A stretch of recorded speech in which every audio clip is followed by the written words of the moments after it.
131 BC. The Roman consul Publius Mucianus needed a battering ram to breach the Greek town walls of Pergamus. Several days prior, he had seen a few large battering rams inside of an Athens shipyard, hence he ordered the largest one. Now, the engineer who received this order figured that the council would actually be better off with a smaller mast versus a larger one, considering more force could be generated with it, given it could pick up more speed, along with the fact that it was easier to transport.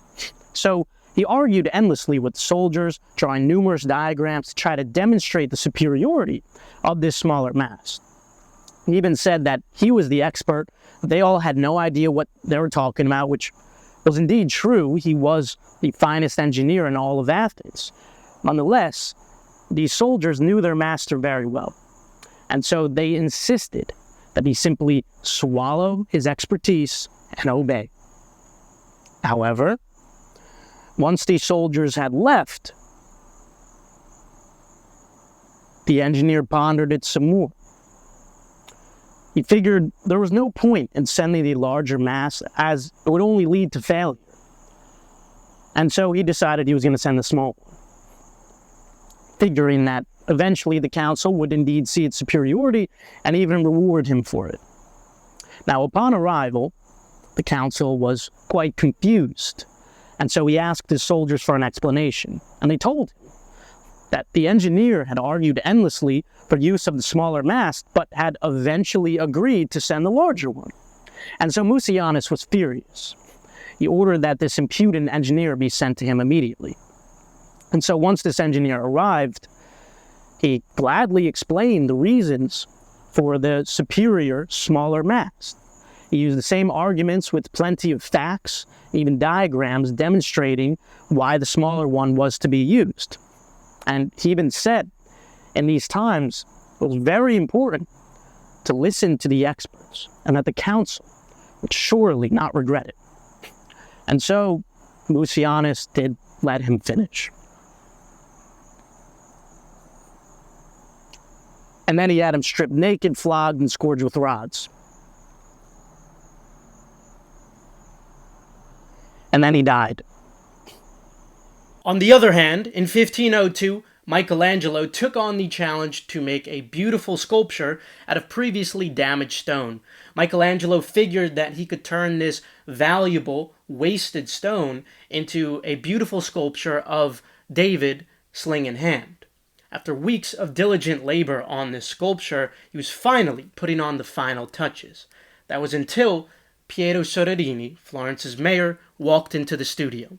He examined the sculpture and thought it looked amazing, but the nose, he thought, was too big. Michelangelo realized that Soderini was standing at an angle without an ideal perspective, making the nose appear larger than it actually was.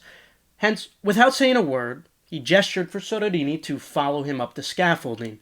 And as he went up the scaffolding, he picked up his chisel, along with some marble dust.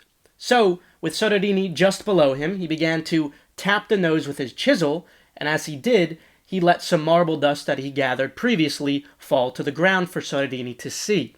He actually never did anything to the nose. He only gave off the appearance that he was working on it. So, after a few minutes of this charade, he then asked Soderini to look at it now.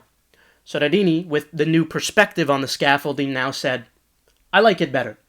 You've made it come alive." You see, Michelangelo realized that trying to argue with Soderini would only put his future projects at risk and gain him nothing. He understood that Soderini was a patron who fancied himself sort of a connoisseur, and it would not be a good idea to try to argue with him. But he also understood that changing the nose could potentially ruin all of the hard work that he's put into this sculpture, as well as the valuable marble. So his solution was simple. It was simply to bring Soderini closer, changing his improper perspective, without making him realize that this was the reason that he thought the nose was too big.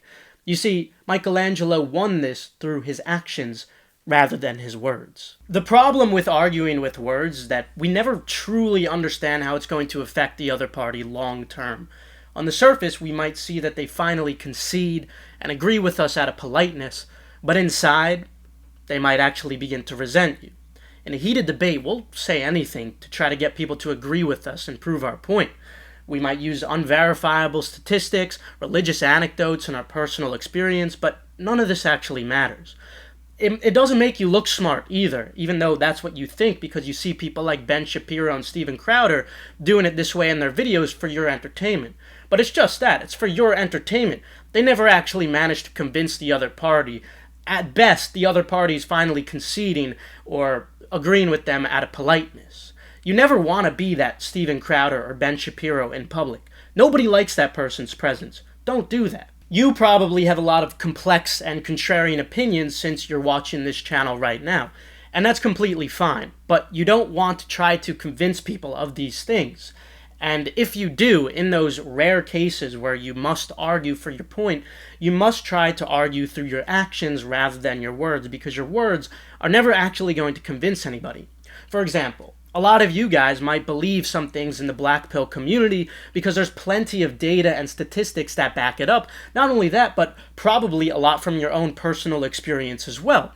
But if you show these statistics from dating apps as well as mentioning your personal experience to anybody who doesn't want to believe them, they're not going to believe them. At best, they might concede and agree with you out of politeness, but again, on the inside, they're just going to begin to resent your presence. Don't try to do this. As I've tried to articulate in my prior two videos, I really feel it's in your best interest to not only try to argue with people, but in general don't share a lot of your contrarian opinions. Again though, I do understand in some cases in general, you may need to argue. So with that said, you must try to keep in mind, you have to try to win these arguments through your actions rather than your words. If your friends call you frugal, you don't want to try to bring up all the times that you've spotted them for food or purchased a meal, whatever. Instead, next time you go out for drinks, simply offer the first round. If your girlfriend is calling you boring, don't mention all the unique things you've done for her. Instead, when she's sitting next to you, just start scrolling through your travel photo album for places that you've been with her. If your boss is telling you that you don't deserve a raise even though you just closed a massive deal, don't try to mention that massive deal. Instead, just leave the documents on your desk along with a tab that's open for a LinkedIn job search page.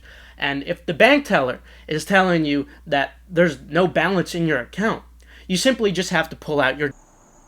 You see, by demonstrating your idea with actions rather than words, the other party is less defensive and thus more open to persuasion. The truth is generally seen, rarely heard.